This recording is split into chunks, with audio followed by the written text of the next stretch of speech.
औज़ुबिल्लाहि मिनश्शैतानिर्रजीम बिस्मिल्लाहिर्रहमानिर्रहीम। अस्सलामु अलैकुम वरहमतुल्लाहि वबरकातुहू। नाज़रीन, आज हम सूरतुल अनफ़ाल रुकू नंबर 9 से, जैसे कि 9th क्लास के बच्चों के लिए ये इस्लामियात लाज़मी में शामिल है ये सूरा, तो हर रुकू के बाद कुछ सवालात दिए होते हैं जो हम नेक्स्ट वीडियो में हल करेंगे।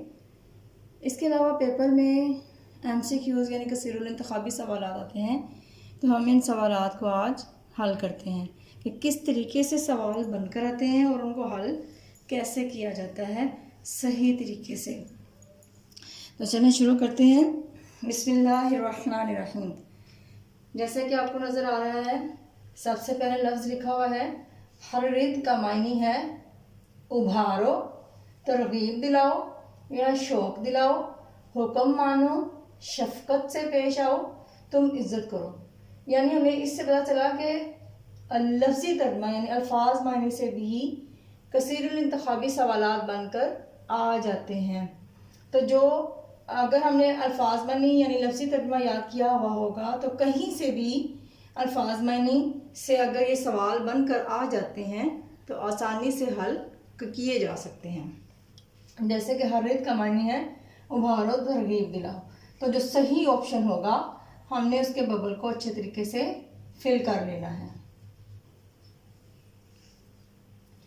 असरा का मानी है सैरो सियाहत, कैदी, भेदी, कातिल, तो हमने तर्जुमे में पढ़ा था कैदी, तो सही वाले ऑप्शन को हमने बबल को फिल कर लेना है। इशरूना का मानी है 15, 20, 30 या 40, तो इशरूना का मानी है 20, तो सही वाले ऑप्शन के बबल को हम फिल कर लेंगे। अल्फुन का मानी है 1000, 2000, 3000 या 4000, तो अल्फुन का मानी है 1000, तो हम सही वाले ऑप्शन के बबल को फिल कर लेते हैं। अब ये तो सिर्फ मिसाल थी कि कुछ अल्फाज होते हैं जिससे कसीरुल इंतखाबी सवालात बनकर आ जाते हैं, तो लफ्ज़ कहीं से भी पेपर बनाने वाला ले सकता है, लिहाजा लफ्ज़ी तर्जुमा ज़रूर याद किया करें। इसी तरह से आपको यहाँ पे लिखा हुआ नजर आ रहा है बामुहावरा तर्जुमे से सवालात, यानी जो बामुहावरा तर्जुमा होता है उनके अंदर से भी MCQs यानी कसीरुल इंतखाबी सवालात बनकर आ जाया करते हैं। जो माल गनीमत तुम्हें मिला है इसे खाओ कि वो तुम्हारे लिए है, हराम, जायज़, हलालो तय्यब या नाजायज़, तो हमने पढ़ा था हलालो तय्यब। इसी तरह से सूरतुल अनफाल में हुक्म है कि काफिरों को फिदिया लेकर ना छोड़ दिया जाए। गज़ा खंदक के बारे में ये सवाल था, ये हुक्म था, गज़ा तबूक के मौके पर यह हुक्म दिया गया था या गज़ा उहद के मौके पर या गज़ा बदर के मौके पर।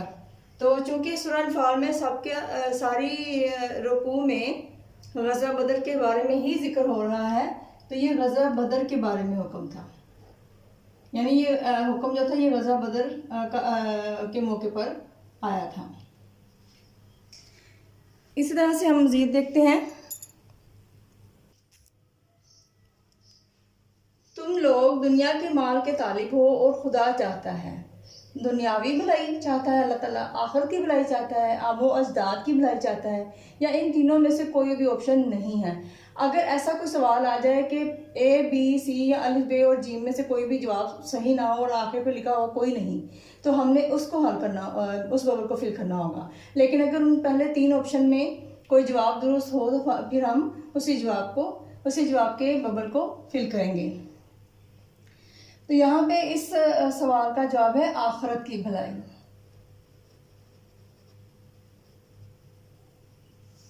नबी करीम सल्लल्लाहु अलैहि वसल्लम का शायान शान नहीं है कि सजा दें, कब्जे में रहें, कत्ले आम करें या इनमें से कोई भी नहीं, तो इनमें से कोई भी जवाब नहीं है, क्योंकि मुकम्मल सेंस जो है वो क्लियर नहीं हो रही। हमने तर्जुमे में पढ़ा था कि नबी करीम सल्लल्लाहु अलैहि वसल्लम की शायान शान नहीं है कि कोई भी कैदी उनके कब्जे में रहे, तो यहाँ पे किसी कैदी का जो है वो हमें नज़र नहीं आ रहा, सिर्फ कब्जे में रहें, सजा दें या कत्लेआम करें। तो ये किस बारे में बात हो रही है यहाँ पे क्लियर नहीं है, तो हम इसलिए कोई नहीं का बबल फिल करेंगे।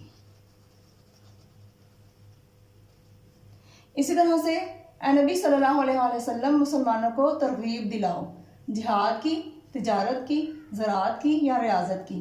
तो हमने पढ़ा था जिहाद की। आप इसी तरीके से तमाम सूरा को तैयार कर सकते हैं।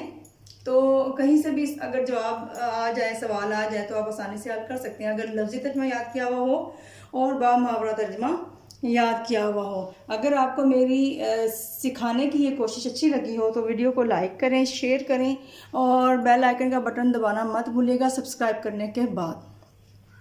अल्लाह ताला हम सब की गलतियों को माफ़ करे और हम सब के लिए दुनिया और आखिरत में आसानियाँ पैदा फरमाए। वमा अलैना इल्लल बलागुल मुबीन।